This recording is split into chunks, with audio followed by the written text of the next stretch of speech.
சரியான நபரை உங்கள் வாழ்க்கை துணையாக தேர்ந்தெடுக்க தமிழகத்தின் நம்பர் 1 சேவை மையத்தை அணுகவும். Free registration. விருப்பப்படி லைஃப் பார்ட்னர் கிடைக்கணும்னா கீழ இருக்கிற லிங்கை கிளிக் பண்ணுங்க. உடனடியா ஃப்ரீயா ரெஜிஸ்டர் பண்ணுங்க. ஹரஹர நம பார்வதி பதஜே ஹரஹர மகாதேவ. தென்னாருடைய சிவனே போற்றி, எந்நாட்டவர்க்கும் இறைவா போற்றி. சர்வத்திர கோவிந்த நாம சங்கீர்த்தனம் கோவிந்தா கோவிந்தா. ஸ்ரீகாந்தத்ரிஹினோபமன்னிதபணஸ்கந்தேந்திரநந்தியாதயः பிராச்சீனா குரவோபி யஸ்ய கருணாலேசாத்கதா கௌரவம் தம் சர்வாதிகுரும் மனோஜ்ஞவபுஷம் மந்தஸ்மிதாலம் கிருதம் சின்முத்ராங்கிதமுத்ரபாணிநளினம் சித்தே சிவம் குர்மஹே. ஓம் நவக்கிரகேபியோ நமः. ஓம் நமோ நாராயணாய.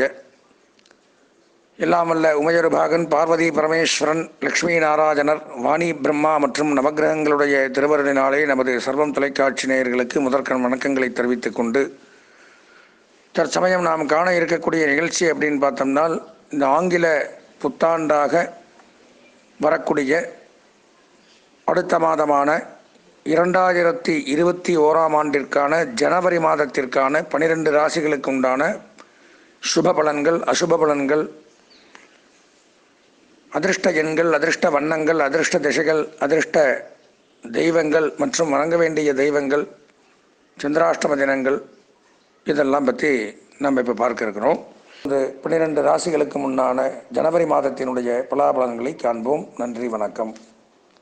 அன்பார்ந்த சர்வம் தொலைக்காட்சியின் மீனராசி நேயர்களுக்கு வணக்கம்.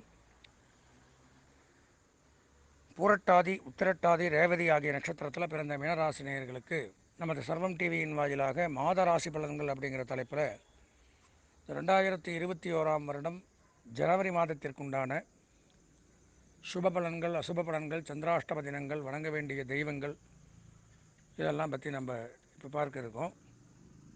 மீனராசி அப்படின்னு எடுத்துட்டோம்னா பொதுவாக குருவினுடைய ஆதிபத்தியத்தில் வர்றதுனால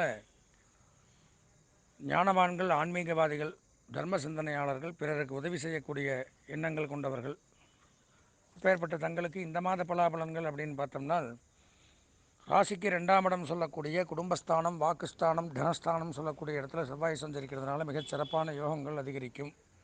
குடும்ப முன்னேற்றம் ஏற்படும். குடும்பத்தில் இருந்து வந்த தடைகள் விலகும். குடும்ப உறுப்பினர்கள் மூலமாக நன்மைகள் உண்டாகும். திருமண பேச்சுக்கள் கைகூடும். தடைபட்டு வந்த திருமணங்கள் நடக்கும். குடும்பத்தில் இருக்கக்கூடிய தாயார், தகப்பனார், சகோதர சகோதரிகள் மற்றும் குழந்தைகள், இவங்க மூலமாக மகிழ்ச்சிகரமான செய்திகள், அவங்க மூலமாக நன்மைகள், இதெல்லாம் நமக்கு கிடைக்கக்கூடிய அமைப்பு அப்படிங்கிறது ஏற்படும். அதே மாதிரி பித்திருராஜ்ய சொத்துக்கள்னு சொல்லக்கூடிய தகப்பனார் வழி சொத்துக்களை எல்லாம் அடையக்கூடிய ஒரு நேரம். ஏன்னா செவ்வாய் வீட்டில் செவ்வாய் ஆட்சி, அப்போ சகல விதமான நன்மைகளும் ஏற்படும். புதிதாக பூமி வாங்கலாம், மனை வாங்கலாம், வீடு வாங்கலாம், வீடு கட்டலாம், கட்டிய வீட்டை வாங்கலாம், கிரகப்பிரவேசம் பண்ணலாம், இந்த மாதிரிலாம் பண்ணக்கூடிய அமைப்பு ஏற்படும். நிலம் வாங்கலாம், விவசாய நிலம், பூந்தோட்டம், இந்த மாதிரிலாம் வாங்கி அமைக்கலாம். அதுபோக இந்த ரியல் எஸ்டேட் தொழில் பண்ணுறவங்க, விவசாயிகள், கட்டுமான பணியாளர்கள், இவங்களுக்கும் நன்மைகள் சற்று அதிகரிக்கும். அதுபோக மருத்துவத்துறை, மருத்துவ மாணவர்கள், இவங்களுக்கு நன்மை உண்டாகும்.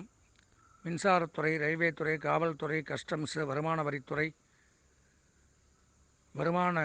வருவாய்த்துறை, இந்த மாதிரிலாம் இருக்கிறவங்களுக்கு நன்மைகள் அதிகப்படியான ஒரு யோகம் அப்படின்னு இந்த மாதத்தில் எடுத்துக்கலாம். ராசிக்கு 3ஆம் இடம் அப்படின்னு சொல்லக்கூடிய இடத்துல ராகு சஞ்சரிக்கிறதுனால சிறப்பான யோகம். தாயாருடைய உடல்நலத்தில் இருந்து வந்த மருத்துவ செலவுகள் குறையும்.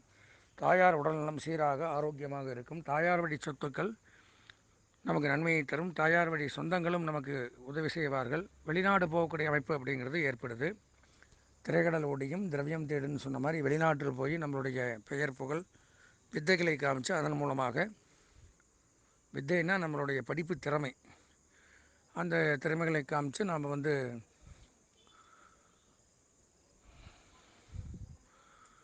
நம்மளுடைய புகழ் பரப்பி அதன் மூலமாக வருமானங்களை பெருக்கிக் கொள்ளக்கூடிய ஒரு அமைப்பு அப்படிங்கிறது ஏற்படுது. வியாபாரத்தில் தங்கு தடையற்ற வியாபாரம் ஏற்படும். வியாபாரத்தில் இருந்து வந்த நஷ்டங்கள் விலகும். வியாபாரத்தில் இருந்து வந்த தடைகள் விலகும். போட்டிகள் விலகும். பொறாமைகள் விலகும்.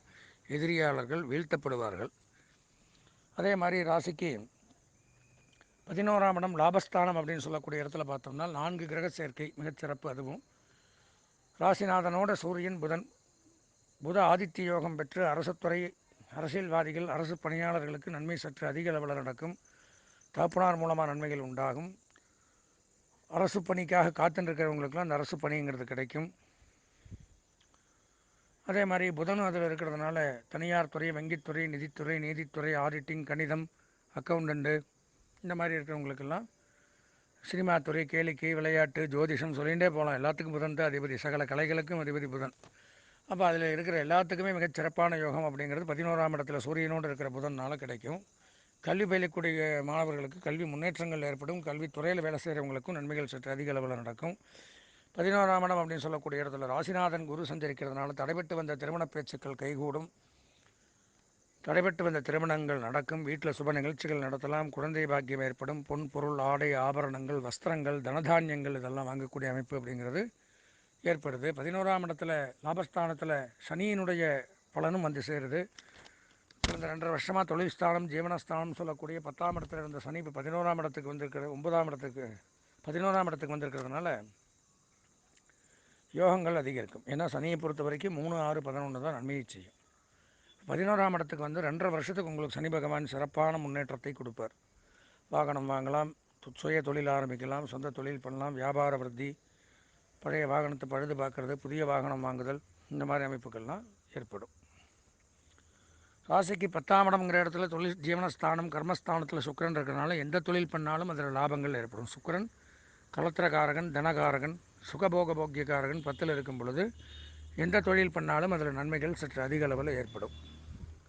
வீட்டுக்கு தேவையான ஆபரணங்கள் வாங்கலாம். ஆபரண கடன்கள்லாம் இருந்தால் அதெல்லாம் நிவர்த்தியாகும். இப்போது 9ஆம் இடம் சொல்லக்கூடிய பாக்கியஸ்தானத்தில் கேது சஞ்சரிக்கிறதுனால ஆன்மீக பயணங்கள், இறை வழிபாடு, ஆன்மீகத்தில் எண்ணங்கள், ஜபம், தபம், யோகம், யாகம்,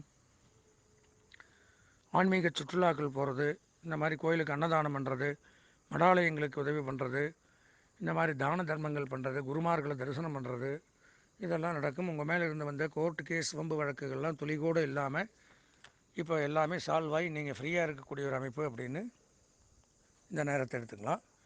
பொதுவாக மீனராசி அப்படின்னு எடுத்தோம்னா இந்த 2021 ஜனவரி மாத பலன்களில் 195% நன்மைகளை பெறக்கூடிய ஒரு அமைப்பு அப்படிங்கிறது இருக்குது. மீனராசி நேயர்கள் இந்த முக்கியமான பணிகளை தவிர்க்க வேண்டிய சந்திராஷ்டம தினம் அப்படின்னு பார்த்தோம்னா 7/1/2021 வியாழக்கிழமை அதிகாலை 3:49 முதல் 9/1/2021 சனிக்கிழமை அதிகாலை 6:06 வரை இந்த சந்திராஷ்டமம் சம்பவிக்கிறது. எனவே அந்த நேரத்தில் முக்கியமான பணிகளை தவிர்த்து இறை வழிபாடு மேற்கொள்ள வேண்டிய ஒரு நேரம் அப்படின்னு வச்சுக்கலாம். இந்த மாதம் தங்களுக்கு அதிர்ஷ்டமான வண்ணம் மஞ்சள், அனுகூலமான திசை வடக்கு, அதிர்ஷ்டமான எண் 9, வணங்க வேண்டிய தெய்வம் பிரத்யங்கிரான்னு சொல்லக்கூடிய காளி, பிரத்யங்கிரா தேவி. எனவே அந்த அம்பாளை வழிபட்டு இந்த மாதத்தை ஒரு இனிமையான மாதமாக மாற்றிக்கொள்ள வேண்டி ஆசீர்வதித்து விடைபெறுகின்றேன். நன்றி, வணக்கம்.